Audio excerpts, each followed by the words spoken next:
Idiots చదవగాలన్నా వాళ్ళే friends ఉంటారు first. ఏదైనా ఒక విషయం ఎవరికి షేర్ చేసుకోలేని టైంలో కూడా షేర్ చేసుకోవడానికి ఒకరు ఉన్నారంటే వాళ్ళు ఫ్రెండ్స్. ఫ్రెండ్షిప్ అంటే ఫ్రెండ్స్ ఫ్రెండ్స్ ఫ్రెండ్స్. ఓకే, గూగుల్కి కూడా చెప్దాం. ఫ్రెండ్షిప్ అంటే ఫ్రెండ్స్. ఏమంది? ఫ్రెండ్స్.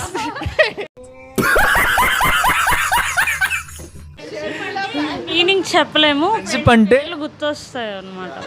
ఫ్రెండ్షిప్ అంటే ఫ్రెండ్స్.